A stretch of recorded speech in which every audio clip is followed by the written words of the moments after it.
Pada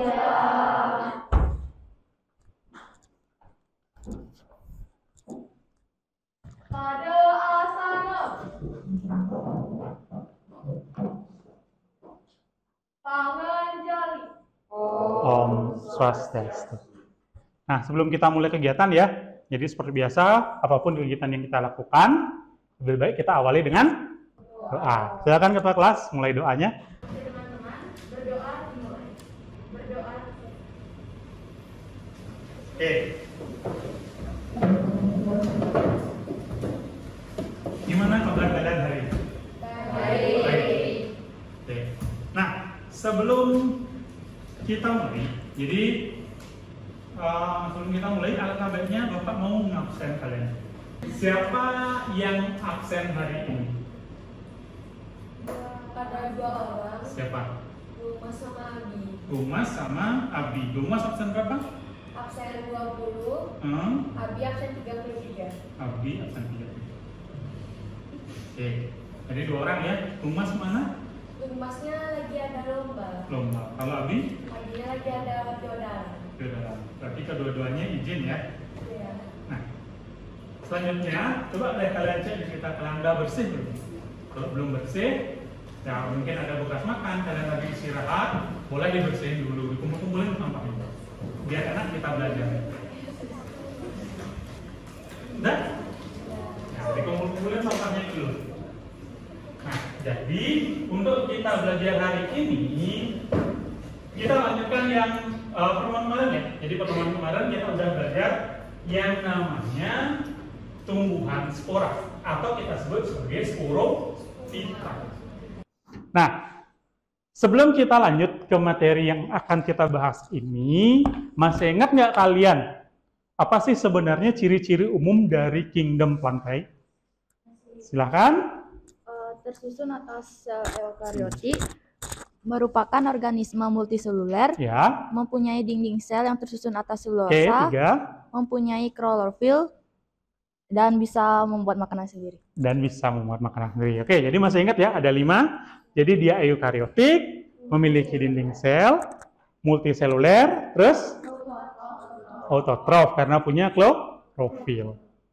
Dan menyimpan zat makanannya dalam bentuk pati. Umumnya, ya sebagian besar disimpan dalam bentuk pati. Nah, plantae sendiri ini nanti akan dibagi-bagi lagi. Jadi beberapa bagian, salah satunya ada yang namanya sporophyta yang udah kita pelajari kemarin, yaitu si lumut sama paku. Nah, kalau lumut itu tanaman yang kayak gimana ya, atau tumbuhan yang kayak gimana ya lumut itu sendiri ya? Kalau kalian kemarin belajar, ya, Ariel? Berukuran kecil, lalu mempunyai klorofil sehingga warnanya hijau, mengalami pergiliran keturunan. Terus fase gametofit lebih dominan daripada fase sporofit. Ya. Lalu ada hidup di tempat basah atau lembab. Oke. Habis itu peralihan dari talopita. Peralihan dari talopita. Sama permukaan luar tubuh terdapat lapisan berlilin untuk menahan masuknya air. Oke, ya. Jadi kalau lumut, ya biasanya nih yang kalian temukan lumut itu pasti kalian kepikirannya adalah tanaman yang muncul pada saat musim apa? Hujan. Ya, jadi contohnya ya yang kayak ada di depan Padmasana. Nah, itu lumut namanya. Tapi kalau paku itu yang mana sih? Apakah paku besi? Nah, tumbuhan paku itu yang kayak gimana? Sayur. Gimana ciri-ciri tumbuhan paku ya? Ciri-ciri dari tanaman paku itu, yang pertama itu tubuh utama dari tumbuhan paku itu sporofit. Oke, sporofit. Terus sudah dapat dibedakan akar, batang, dan daunnya. Oke, dapat dibedakan Yang akar, ketiga batang, daun. itu memiliki berkas pembuluh angkut berupa xilem dan floem. Memiliki berkas pembuluh angkut berupa xilem dan floem. Ya. Terus Ya. yang keempat itu berkembang biak dengan spora yang terbentuk pada sporangium. Letaknya itu ada di permukaan ventral atau di ketiak daun. Atau di ketiak daun. Ya, jadi kalau kalian sudah sempat keliling sekolah, pasti kalian nemu tuh paku yang ada di tanaman-tanaman. Kalian balik daunnya. Nah, ada titik-titik. Sebelum kita mulai, jadi ada sedikit kata-kata yang mengulik Bapak. Jadi ingatlah bahwa semakin awal kamu mulai bekerja, semakin awal pula kamu ngelihat hasilnya. Jadi kayak sekarang, Bapak mendahului ngajar kalian materi ini dibandingkan kelas lain, maka kalian akan makin gampang nanti ke depannya. Nah, jadi hari ini, tadi kan sudah ya, kita sudah mengingat materi sebelumnya. Sekarang kita akan membahas tujuan pelajaran kita. Jadi kita punya banyak tujuan pembelajaran kita hari ini. Ada 8 tujuan pembelajaran. Bisa kalian lihat di depan. Jadi nanti kalian setelah pembelajaran ini minimal kalian bisa memberikan 3 ciri umum dari tumbuhan spermatopita. Jadi ada 3 ciri dari tumbuhan spermatopita yang bisa kalian ungkapkan. Terus kalian juga bisa minimal tahu 2 perbedaan antara si angiospermi dan gymnospermi. Atau tanaman berbiji terbuka dan berbiji tertutup. Terus kalian mampu menganalisis 4 perbedaan dikotil sama monokotil. Lalu kalian mengklasifikasikan spermatopita dengan benar berdasarkan struktur, ciri-ciri, dan itu dilakukan melalui proses diskusi. Ya, jadi kalian mengklasifikasikan. Terus, kalian tahu gimana proses pembuahan dari masing-masing gymnospermae dan angiospermi. Lalu, yang ketujuh, kalian bisa membuat peta konsep. Lalu, terakhir, kalian bisa mempresentasikan peta konsep yang sudah kalian buat. Nah, sebelum kalian memulai, kita akan lakukan sedikit pretest. Silakan di-scan di depan.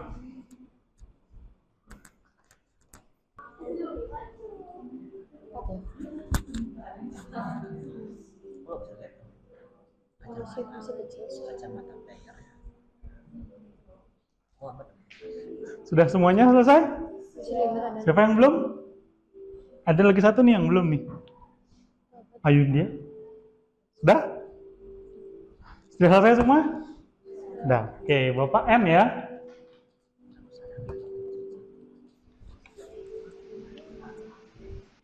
Oke, kita lihat hasilnya. Oh my god, Hana Ruben. Ya, perunggunya Arya, peraknya Ruben. Hana. Oke. Lalu kita lanjut. Nah, untuk kegiatan hari ini kita punya 4 kegiatan ya. Yang pertama itu ada orientasi sama masalah. Terus kegiatan kedua, Bapak akan mengorganisasi kalian sehingga kalian duduknya sebisa mungkin heterogen. Tapi karena cowoknya berkurang jumlahnya, jadi ada satu kelompok yang isi cewek semua. Ketiga, ada kalian melakukan penyelidikan, dan terakhir kalian ada presentasi dan evaluasi. Jadi satu kelompok presentasi, sisanya evaluasi. Jadi kalian punya penilaian. Ya, kita akan melakukan orientasi sama masalah. Nah, di orientasi sama masalah ini kita punya 2 masalah. Jadi ada banjir dan tanah longsor yang mungkin pernah kalian dengar ya, terjadi baru-baru ini tahun 2022. Yaitu banjir dan tanah longsor yang terjadi di Jemberana. Kalau orang Bali bilang Negarawa. Ya, di sana pernah terjadi tanah longsor. Terus selanjutnya itu ada yang di Wonogiri. Ada yang pernah tahu Wonogiri nggak? Atau pernah ke sana? Wonogiri itu di Bedugul di atas. Habis Bedugul kan ada jalan naik lagi. Nah, jadi naik dia. Nah, masa di Bali ya? Pak ambil contohnya itu yang di Bali. Nah, coba deh kalian pikirin. Kalau kita bandingkan ya, yang ada nggak yang asli Negarawa di sini atau asli Jemberana? Gimana sih kontur di sana? Apakah terjal apa landai?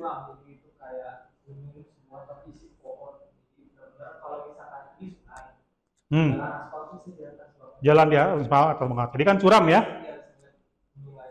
Nah, berarti kan jalurnya itu begini ya. Kayak gitu ya. Coba sekarang kita bandingkan dengan yang di Wonogiri. bedugul di atas. Jalurnya juga sama ternyata. Begini juga. Wonogiri itu kan bukit. Jadi Bapak ambil dua kejadian yang terjadi sama-sama di perbukitan. Tapi silakan kalian tonton. Hujan lebat mengguyur Kabupaten Jembrana menyebabkan terjadinya musibah tanah longsor di Desa Yehembang Kangin, Kecamatan Mendoyo, Jembrana. Akibat musibah ini jalan desa tertutup material longsor. Tebing setinggi kurang lebih 25 meter tersebut amblas sehingga menutup jalan di Banjar Tegak Gede Desa Yehembang Kangin. Sekdes Perbekel Desa Yehembang Kangin Agus Sudiantara mengatakan longsor disebabkan karena tingginya curah hujan dari jam 5 hingga malam, membuat tebing setinggi 25 meter menutup akses jalan menuju Banjar Tibu Sambi, Banjar Kaleran. Pada hari ini ya, dilaksanakan tindakan pembersihan, di mana pembersihan ini juga atas bantuan dari alat berat dari bantuan dari BPBD Jembrana. Oke, tahun kemarin juga di tempat ini juga sempat terjadi longsor, cuman ya tidak terlalu kecil, tidak terlalu besar. Ya. Tanah longsor juga merobohkan tiang listrik di sekitar lokasi. Sementara Pemkab Jembrana menggunakan alat berat untuk membersihkan material longsoran tanah agar masyarakat di 3 banjar tersebut bisa melalui jalan tersebut. Sudah ya? Nah, sekarang kita bandingin sekarang dengan yang terjadi di Wonogiri. Kita bandingkan dengan yang terjadi di Wonogiri. Kan tempatnya sama-sama curam ya. Nah, sekarang kalian lihat yang terjadi di Wonogiri. Banjir juga, sama-sama banjir. Menurut informasi, Kamis 25 bulan 3 tahun 2021 telah terjadi longsor di Jalan Menanjak. Coba kalian Puncak perhatikan Wonogiri, longsornya itu Bedugul. separah yang tadi. Tepatnya di wisata monyet yang berada di Desa Pancasari, Kabupaten Buleleng, Bali. Pancasari. Hujan deras yang Di atasnya mengguyur Pancasari namanya akhir-akhir Wonogiri. ini menyebabkan tanah di sana menjadi retak-retak dan air langsung menyerap ke lapisan tanah dan menyebabkan tanah di sana menjadi longsor. Kejadian tanah longsor ini terjadi sekitar pukul 2 siang waktu setempat. Menurut informasi yang didapat, tidak ada korban jiwa dalam peristiwa ini. Hanya menyebabkan kelumpuhan jalur lalu lintas dari arah Pancasari menuju Gitgit maupun sebaliknya. Aparat keamanan sektor Suksesade maupun BPBD Kota Padahal kalau Singaraja dilihat jauh lebih terjal saling ya. bahu-membahu Jauh masih lebih terjal ya berupaya dibandingkan untuk dengan segera yang di negara bisa mengatasi material longsoran tersebut. Bagi teman-teman semua yang mau melewati jalur di sana agar bisa mengambil alternatif lain, Agung Atta Channel melaporkan dari Buleleng, Bali. Ya. Nah, apa sih hubungannya permasalahan longsor ini dengan yang akan kita pelajari? Buat teman-teman Ya, semua jadi yang ada sudah hubungannya menonton dengan video si saya, harap tanaman di-subscribe, nanti. like, dan bagikan. Karena akan sangat mendukung perkembangan channel ini. Supaya Oke, nah ini adalah gambar yang Bapak temukan. Ini di video juga ada ya. Jadi ini yang di kasus yang sama tahun 2021, yang ini kasus di tahun 2022. Coba kalian bandingkan tanamannya, yang kiri dengan yang di kanan. Lebih ribuan yang di kanan.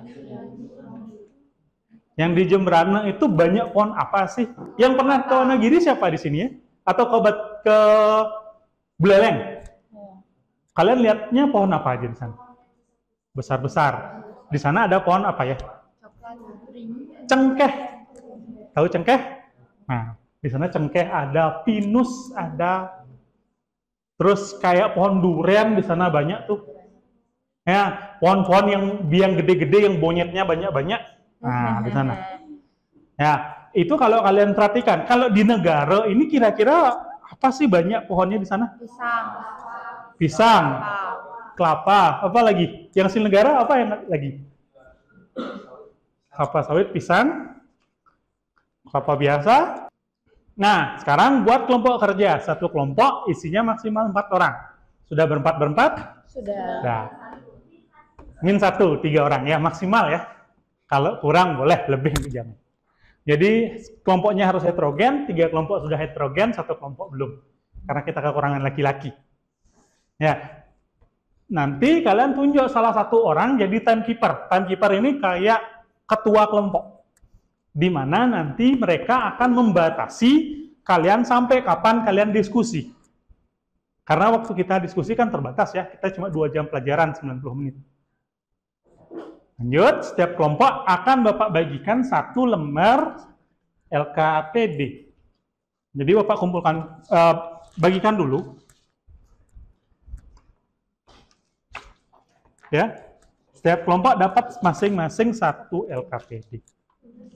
Ya. Nah, untuk selanjutnya, jadi silakan dibuka LKPD-nya.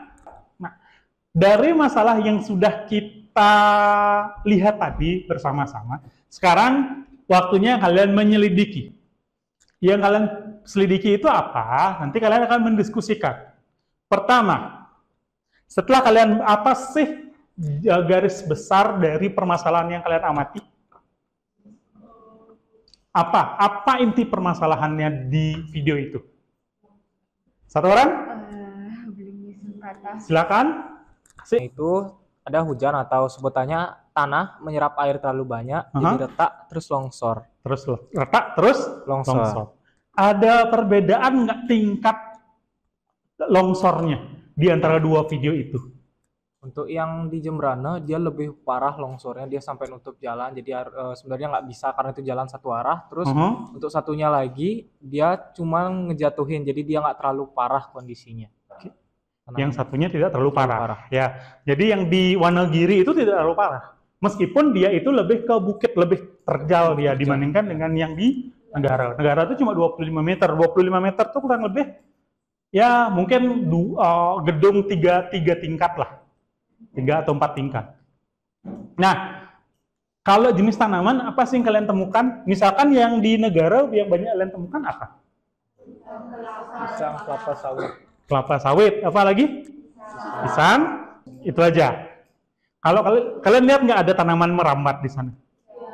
Ya, ada tanaman merambat ya. Terus kalau yang di Wonogiri? Tanaman yang besar-besar ya. Nah, kira-kira ada nggak hubungan jenis tanaman dengan kemungkinan terjadinya longsor? Ada.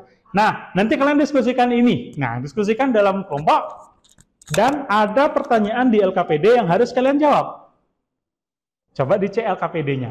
Nah, silakan dijawab.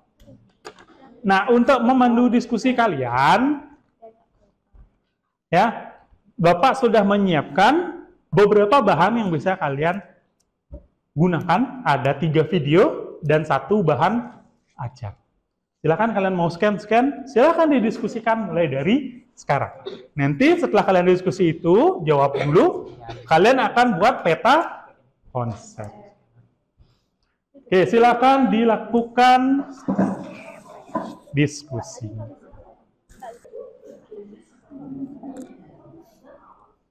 Kalian buat apanya ini?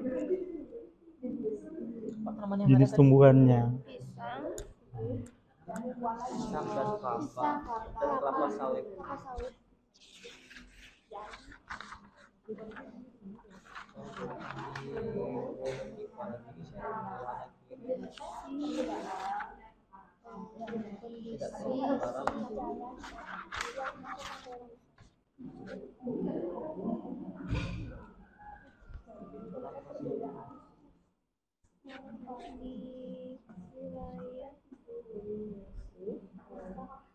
Ini ada di Wonogiri, teman-teman besar.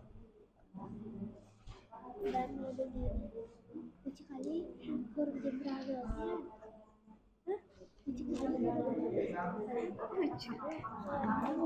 Gimana? Gimana? Nanti ingat, yang di Wonogiri bukan cuma di Kotil. Ada pinus loh di sana.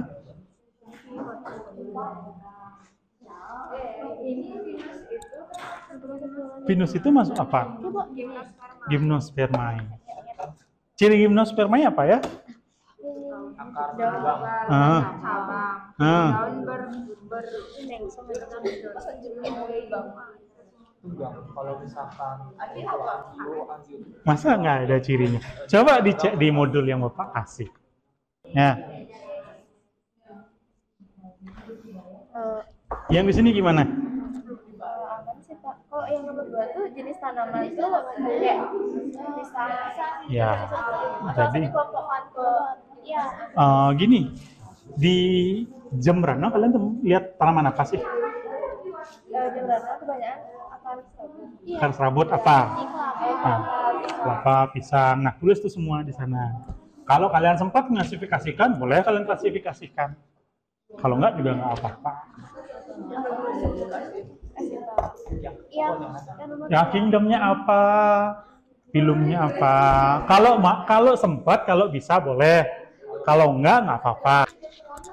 Jadi gini loh sebenarnya. Ya, perhatikan, pertanyaan yang Bapak tulis itu hanya pengantar nanti. Pengantar yang mempermudah kalian untuk buat peta konsep.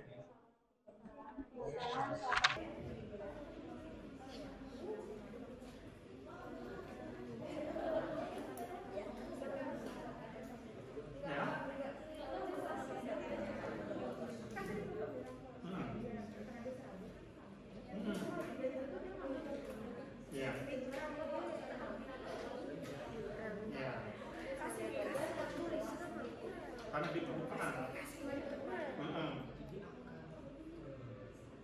Jadi akar serabut itu dia itu masuknya dikit bisa patah. Habis masuk ke tanah dikit, bukannya langsung ke sabut. Ya, jadi bayangannya itu akar serabut itu kayak gini. Jadi ini kan tanah. Bijinya misalkan di sini, biji kelapa. Masuk segini, seret ke samping dia langsung ini. Nah, ngambil samping. Beda kalau misalkan bilanglah ini biji beringin. Biji beringin itu nih, tanahnya di sini. Dia itu masuk saku akar besar, terus memanjang ke bawah. Terus membesar ke bawah, meskipun ada ke samping. Cuman dia terus menggali ke bawah. Berarti akar tunggang itu lebih dalam nggak dibandingkan akar serabut? Lebih dalam. Dia megang ke bawah, sama kayak si Bapak bilang tadi kayak kenjor. Kenjor itu kan di atasnya tinggi ya, tapi di bawahnya kan belum tentu kalian bisa masukin banyak. Kalau kamu masukin kenjor itu sedikit, misalkan tinggi kenjor segini, kamu masukin segini, pasti jatuh kenjor. Sama kayak monokotil. Tapi kalau penjor itu kita bayangkan kayak tangan di kotil, maksudnya itu segini. Lebih stabil kan? Enggak segini, pasti lepas. Itu bayangannya.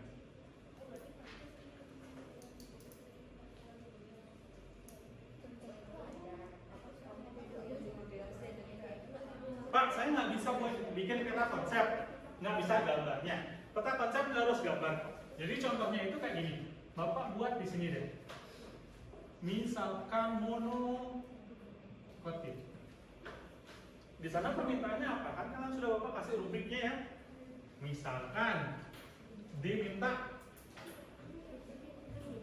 struktur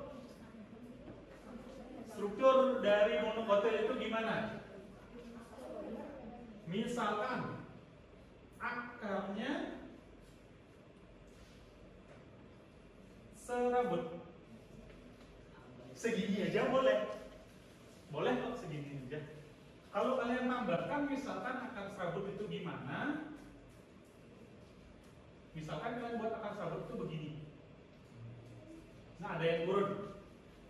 Boleh.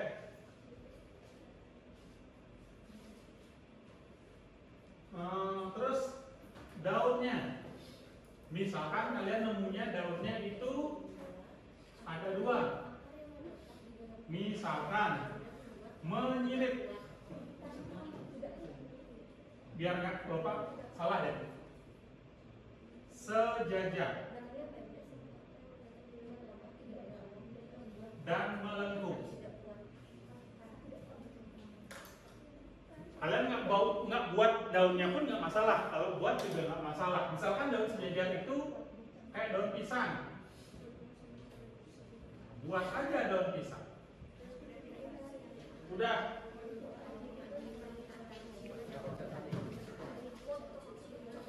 Terus batang dan seterusnya.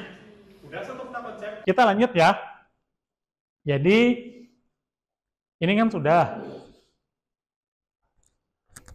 Nah, sekarang kalian akan melakukan presentasi kelompok. Jadi presentasinya yang kalian lakukan secara kelompok dan seperti biasa Bapak punya form penilaiannya. Jadi bagi kelompok yang tidak mendapat giliran presentasi, silahkan dilihat LKPD-nya.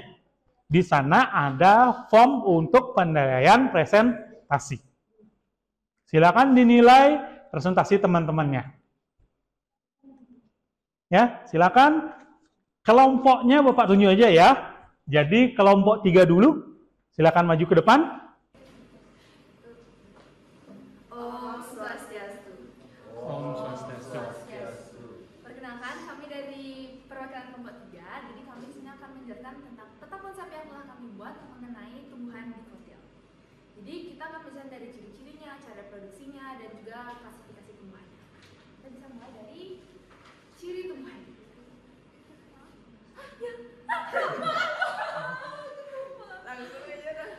Tapi sebelum itu, saya akan memperkenalkan diri dulu bersama teman saya.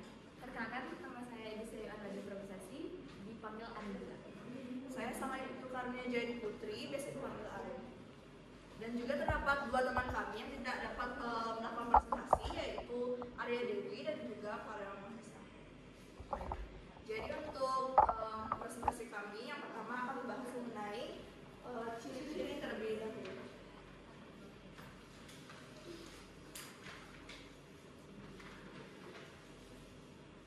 Jadi di sini itu ada yang akan kita bahas itu adalah difodil.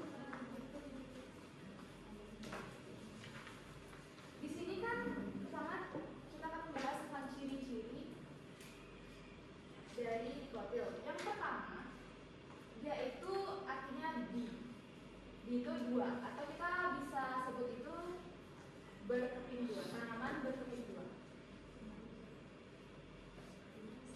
Gitu. Kemudian untuk akarnya,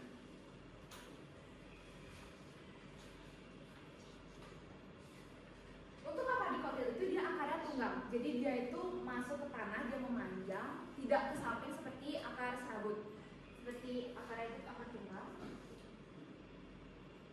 Nah, misalnya di sini tanah, di batang, dan juga dia bakal memanjang seperti dia mengambil tanah itu kuat gitu. Dia megang tangan, tanahnya itu dia kuat. Dibanding dengan akar serabut yang cuma setengah sedikit aja dia dari sini. Ini kayak di sini sedikit aja. Dibandingkan akar tunggal, jadi dia lebih kuat akar tunggalnya, kayak misalnya pohon mangga gitu. Kemudian yang ketiga itu ada batang. Di sini batangnya itu kerucut panjang.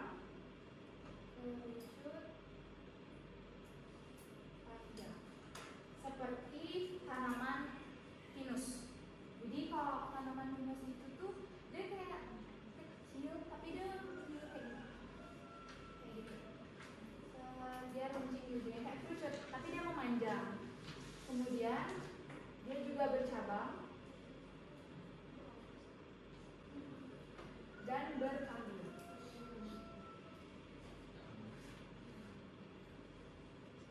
Kemudian yang ketiga itu ada, yang keempat itu ada daun. Daunnya itu ada yang tunggal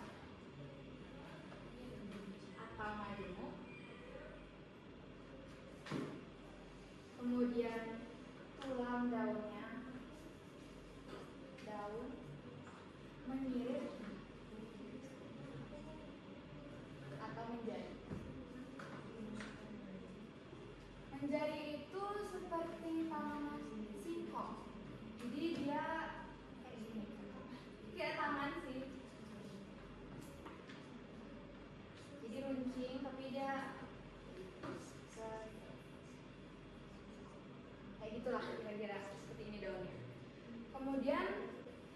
yang kelima itu ada bunga. Ini bunganya itu ada kelipatan 2, 4, dan 5. Kelipatan bunga ini itu kelopaknya. Jadi kelopaknya ada yang kelopaknya 2 aja, ada yang kelopaknya 4, 5 gitu.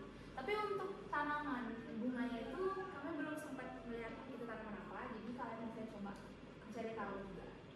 Kemudian yang ke-6 itu ada di dalam batangnya.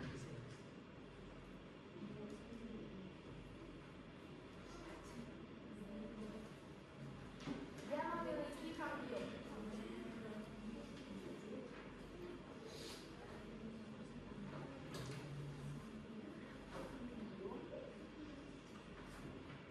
Kemudian silam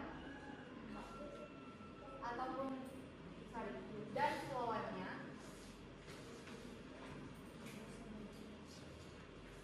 tersusun dalam lingkaran.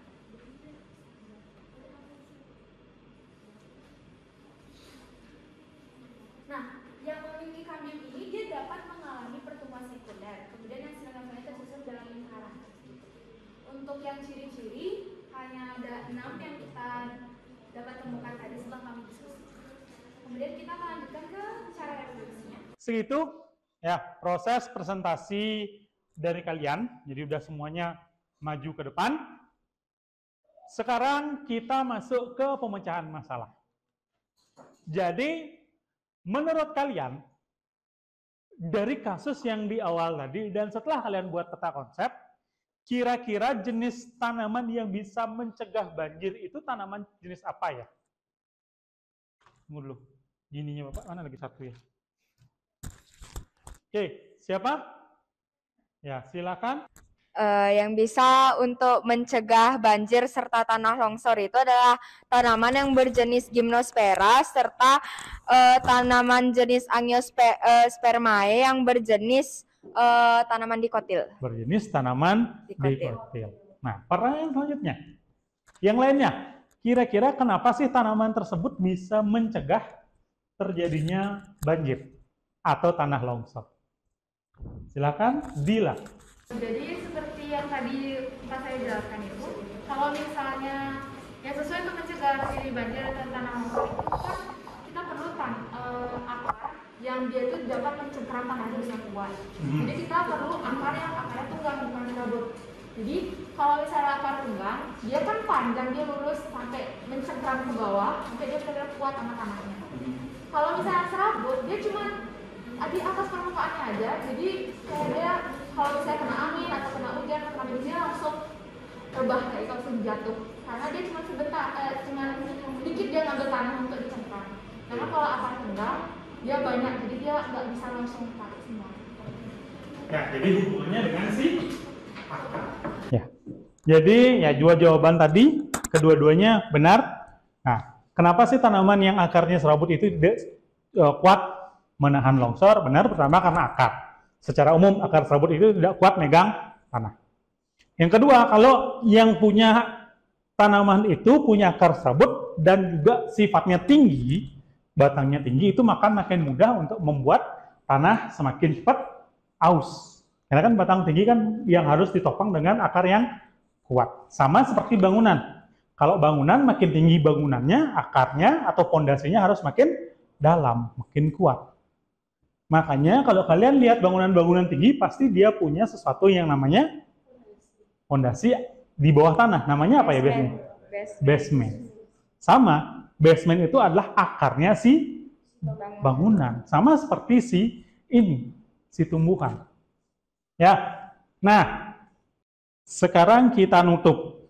Nah, di penutup ini Bapak punya beberapa catatan nih yang harus kita evaluasi kembali. Tapi sebelumnya, silahkan kalian kumpulkan LKPD yang kalian buat masing-masing.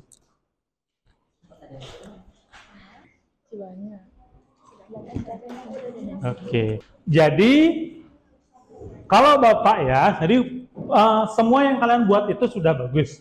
Tapi tadi mungkin kalian agak miss sedikit mengenai, ini Bapak lihat yang di tanaman dikotil ya, ada Bapak dengar kata-kata begini. Tanaman dikotil batangnya contoh batanya itu ada yang pakai pinus. Batangnya ada bilang pinus tadi. Ingat? Ya, pinus itu apa? Dikotil apa gimnospermae? Gimnospermae. Ya, mungkin agak bingung ya, karena pinus ini bentuk batangnya itu memang mirip si dikotil. Tapi bukan dikotil ya. Itu yang Bapak dapatkan dari catatan yang Bapak buat tadi, hasil presentasi dari kalian. Nah, sebelum kita mengakhiri, Bapak mau nanya, apa sih sebenarnya kesimpulan dari apa yang kita pelajari hari ini? Satu orang, siapa? Gayatri mungkin, silakan. Jadi pada hari ini tuh kita mempelajari tentang jenis-jenis tanaman yang mana termasuk dikotil, terus struktur yang termasuk dikotil dan monokotil. Dikotil dan monokotil. Gimnos? Ya. Ya, kita belajar. Jadi kesimpulannya yang kita pelajari hari ini adalah pertama, kita belajar mengenai ciri, yang kedua struktur, ketiga cara reproduksi dan klasifikasi dari Angiospermae, Gymnospermae, atau dengan gampangnya kita belajar mengenai spermatofita. Jadi kuisnya ini adalah post test. Ini langsung dimulai ya Pak? Ya, langsung dimulai, nggak ada nunggu lagi. Langsung dimulai. Sekarang setelah kita selesai kuis, kita akan melakukan sesuatu yang namanya evaluasi. Nanti evaluasi ini dibuat di Google Form dan kalian mengisi sejujur-jujurnya. Karena kalian sudah scan dan membuat evaluasi, sekarang waktunya kita mengakhiri pertemuan kita hari ini. Ketua kelas, Dila. Mari kita doa dulu ya, karena tadi diawali dengan doa, akhiri juga dengan doa.